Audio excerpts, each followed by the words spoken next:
Chicago, 1901. Regina Matilda Anderson was born on May 21st into an upper-middle-class family. The Andersons lived at 4609 Vincennes Avenue in the Hyde Park section. Her mother, Margaret Helen, born in 1876 in Davenport, Iowa, was the daughter of Reverend Henry and Lucinda Simons. Regina's father, William Grant Anderson, was born on April 27, 1870, in New Orleans to barber Alexander and housewife Sarah Anderson. Margaret was a ceramics artist, and William was a defense attorney. The year before Regina was born, the household consisted of Regina's parents, a 40-year-old servant, Mary Watson, Regina's brother, Maurice Barton, born in 1898, and sister Mildred Viola, born in 1900. Regina's maternal uncle Eugene, a railroad porter, and Aunt Kate, a stenographer, also lived with the Andersons. Aunt Kate would be a constant presence in Regina's life. Both the white and African American newspapers followed Regina's father's legal exploits with great interest. He often fought for justice for his African American clients. For example, Anderson helped Steve Green escape an inevitable lynching, and he assisted on boxer Jack Johnson's white slavery case. His cases with white clients often dealt with murder, including the infamous Captain George Streeter. Anderson's client Thomas Jennings' 1910 murder case made U.S. legal history. It was the first to use fingerprints as evidence. Found guilty, Jennings was sentenced to die with 4 others and the largest number of executions in one day in Chicago history. Regina's father unsuccessfully fought with the help of anti-lynching advocate Ida B. Wells to save him from the gallows. During this time, the Andersons purchased a home located at 530 East 45th Street. Aunt Kate still lived with the Andersons, but Regina's sister Mildred was no longer alive. A new sister, Mercedes Alice, joined the family in 1905. Regina would be the only Anderson daughter to live a full life. Her parents' marriage ended in 1911 over charges of infidelity against her father. For unknown reasons, Regina was sent away. Her life was about to change. After her parents' divorce, Regina was sent to live with her maternal grandparents, Reverend Henry Simons, and his second wife, Laura. The Simons family homestead was 2 hours south of Chicago in the college town of Normal, Illinois. Her grandfather built this home at 405 North Bell Avenue during the late 1800s. It was a 10-room residence that sat on a quarter block of land surrounded by huge elms and maple trees. Many years later, in a letter to a friend, communist writer Joseph Freeman, Regina recalled, as a child in Normal, Illinois, swinging in a pear tree, sleeping in a 4-poster feather bed, and playing with dolls and sleds except for on the Sabbath. On Sundays, her occupation was sitting on the front porch, reading the Bible, a stiffly starched and beribboned little girl. As mysteriously as Regina was sent to Normal, Illinois, she returned to Chicago, where she lived with her mother and sister Mercedes, back at 530 East 45th Street. Margaret was now a member of the Necessity Club, a charitable organization run by upper-middle-class African American women. And Regina's father's legal career continued to flourish. In 1919, Regina graduated from Hyde Park High School. A few years after their most famous graduate, pilot Amelia Earhart. Regina then enrolled at Wilberforce University, a black college in Xenia, Ohio. at a time when few African Americans attended college.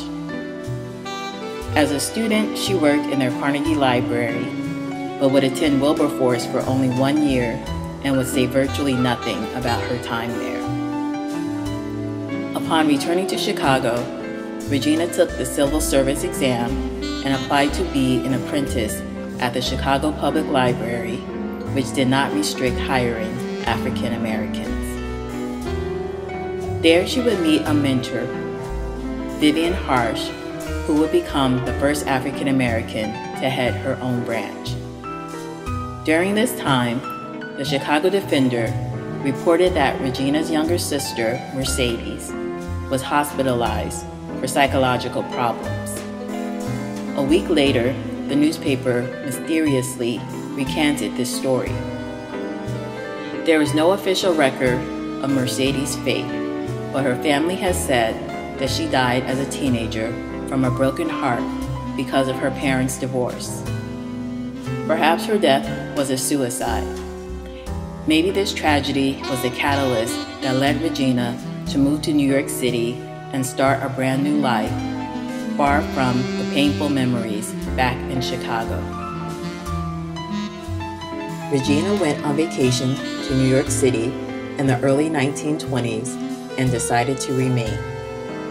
She applied for a job at New York Public Library, and because she was African American, she was sent to Harlem to work at the 135th Street Library branch, where she worked under the supervision of Ernestine Rose. The Harlem neighborhood was predominantly black, and Rose hired many African American women to work there. The African American civic leaders, including W.E.B. Du Bois, did not like that African Americans were restricted to working at just a few branches. Meanwhile, Regina shared an apartment at 580 St. Nicholas Avenue with 2 roommates, Ethel Ray and Luella Tucker. Ethel worked for Charles S. Johnson at Opportunity Magazine, and her job put her in contact with Harlem Renaissance artists who she invited to their apartment, including Zora Neale Hurston. The trio would host a salon with parties that have passed into legend. Roommate Ethel recalled, I lived with a girl, Regina Anderson, who was the librarian at the 136th Street Library. So she came in contact with a lot of the young writers who would come in there, and she would arrange for space so they could write. That used to be a hangout, really, for these young writers who were working at the time and not having books published or anything. And we knew County Cullen and Langston very well, and Claude McKay, and so many. Adding a touch of glamour, their neighbor was singer and actress Ethel Waters, who would be nominated for an Academy Award. Langston Hughes would stop by and read his poems. Dream Variation. To fling my arms wide in some place of the sun, to whirl and to dance till the white day is done, then rest at cool evening beneath a tall tree while night comes on gently, dark like me. That is my dream. And poet County Cullen, too. Heritage. What is Africa to me? Copper sun or scarlet sea, jungle star or jungle track, strong bronze men or regal black women from whose loins I sprang when the birds of Eden sang. 1 3 centuries removed from the scenes his fathers loved, spicy groves, cinnamon trees. What is Africa to me? Dr. Du Bois, by the way, used to take us to dinner. We were only paid once a month. Our salaries weren't large. And we paid $85 a month rent, and that was a great deal for 3 of us. So toward the end of the month, usually that last week, we would call him, ask him how he was, Dr. Du Bois, if he was in town. And he'd say, I presume you're hungry. And then he would take us out to dinner. He was very nice about that. I think he got quite a kick out of us. Their apartment was memorialized in the notorious novel by Carl Van Vechten. Some believe that Librarian Mary Love in the novel was modeled after Regina. Yes, I remember so well, we'd very often be getting a meal for lunch, and he would be over in another corner working on a poem. So when his first book was published, we had this lovely party on the roof of 580 St. Nicholas. I have some group pictures of some people. We went up on the roof after this dinner we had. We went to, I guess we went to the small cabaret after, and then afterward they wound up at our house, and we went up on the roof and took pictures. And I have one picture which is sort of famous now. It was Langston Hughes, Charles Johnson, Franklin Frazier, Rudolph Fisher, but it's quite a good picture. It was through this network of Regina's friends that romance would come into her life. Regina's roommate Ethel recalled one incident at 580 St. Nicholas Avenue. The trio invited their boyfriends to dinner. Regina knew how to set the most wonderful table and spread a beautiful tablecloth, the proper silver, and candles on the table. Regina knew how to make the most delicious salads, and then the ladies moved on to the main course. Regina said, "Now Ethel, you can fry the chicken." Ethel replied, "Fry the chicken? I don't know how to fry chicken." Regina said, "I have never fried chicken."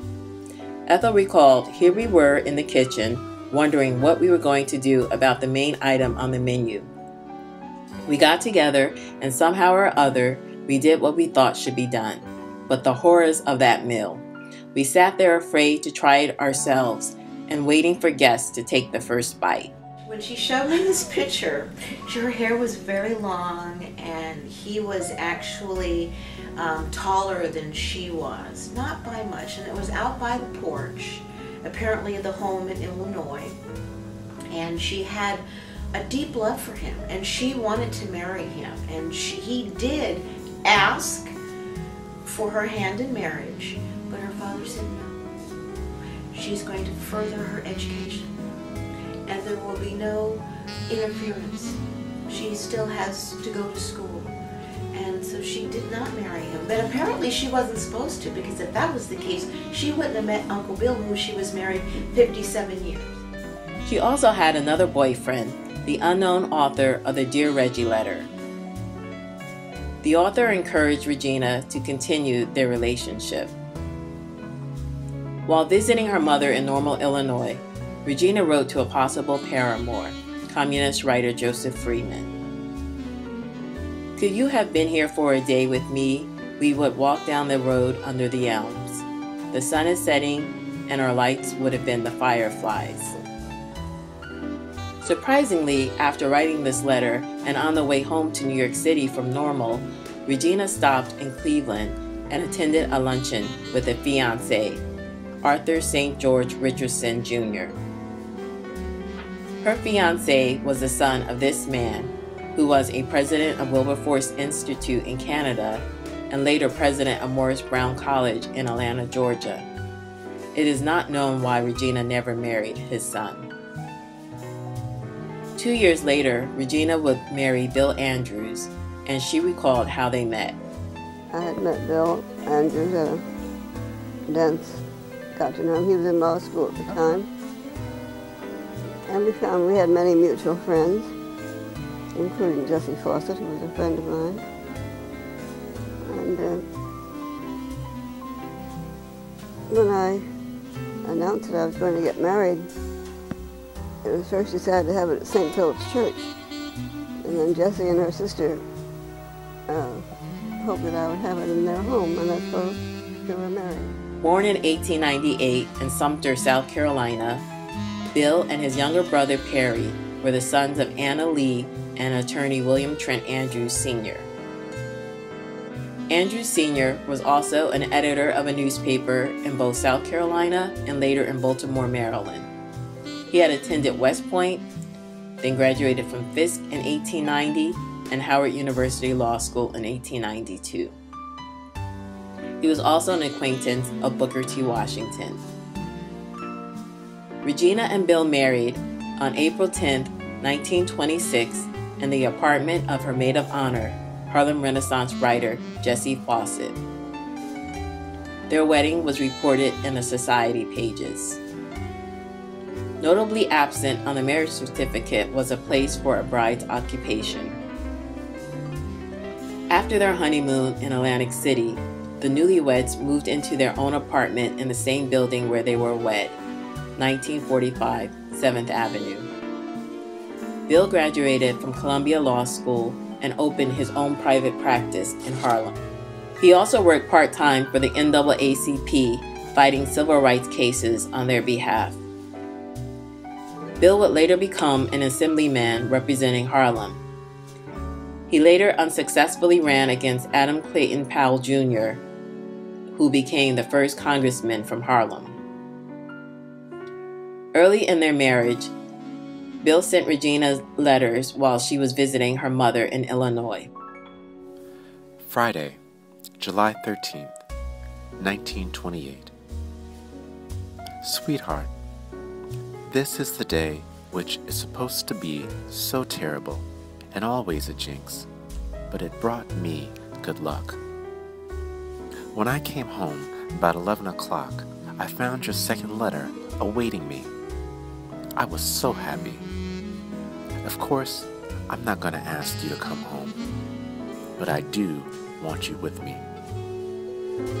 In the late 1920s, Regina met with Harold Jackman and Dorothy Peterson in the basement of the 135th Street Library branch to discuss creating the Harlem Experimental Theater. They would use the auditorium as their performance stage. Previously, W.E.B. Du Bois used the basement to show plays by the theater company that he founded. Artist Aaron Douglas designed posters and publicity for both Du Bois Company and for the Harlem Experimental Theater. Regina said, "In the beginning, we would not limit ourselves to Negro plays until we could produce our own. So our first production was The Duchess Says Her Prayers by Mary Cass Canfield, seen here." Although primarily considered an amateur theater group, the Harlem Experimental Theater did occasionally have professionals work with them, including Edna Thomas, who appeared in the stage and movie versions of A Streetcar Named Desire. Regina also starred in several productions. Audiences could see 3 one-act plays for 50 cents, including this unidentified production featuring Regina. Eventually, the Harlem Experimental Theater moved from the 135th Street Library branch and performed at St. Philip's Episcopal Church, and later moved to the local YMCA. In addition to acting, Regina wrote 3 plays, 2 of which were performed by the Harlem Experimental Theater, including Underground, originally titled Matilda, about runaway slaves and the Underground Railroad, and Climbing Jacob's Ladder, an anti-lynching play inspired by Ida B. Wells Barnett, an acquaintance of her father. In 1980, Regina was honored by Adelco for her contributions to African American theater, along with Dick Campbell and Fred Hyman. Debbie Allen and Gregory Hines co-hosted the event. Regina donated her scrapbooks containing Harlem Experimental Theater memorabilia to the organization. In 1990, the Adelco office was robbed and many irreplaceable photos, posters, and scrapbooks were lost, including the Harlem Experimental Theater items that Regina donated. However, her legacy lives on, and her plays, including The Man Who Passed, about racial passing, have been included in recent anthologies about Black women writers. In 1936, Regina was promoted to assistant librarian at the 115th Street branch in Harlem. And in 1938, she would become the supervising librarian there, the first African American to head her own branch of the New York Public Library.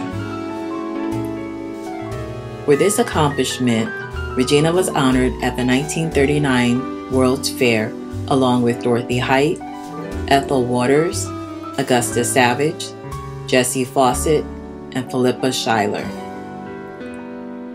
Then Regina and Bill adopted a daughter who they named Regina Ann.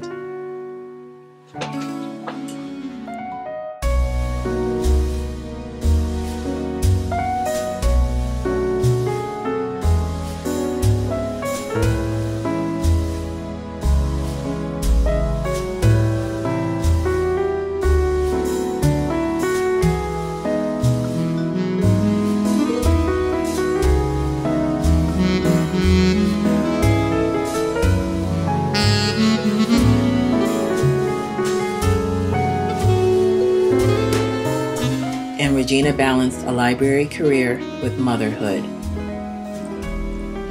The family now resided in the penthouse at 409 Edgecombe Avenue in Harlem. And in 1948, Regina moved to the Washington Heights branch, where she would remain until she retired.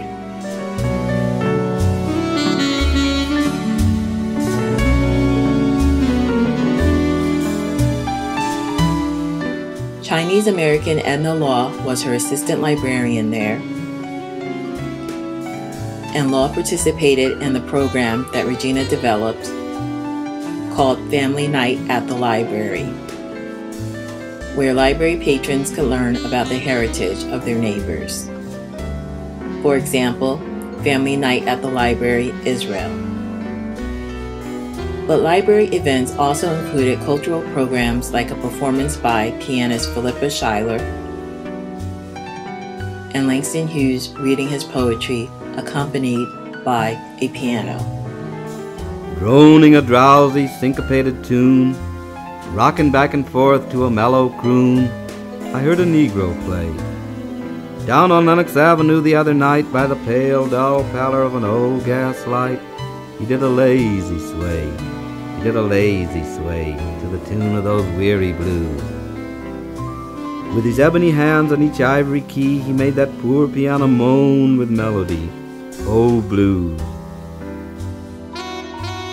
Regina was an active member of the National Council of Women of the United States, and the president, Sophia Yarnell Jacobs, was supportive and encouraged Regina to travel abroad.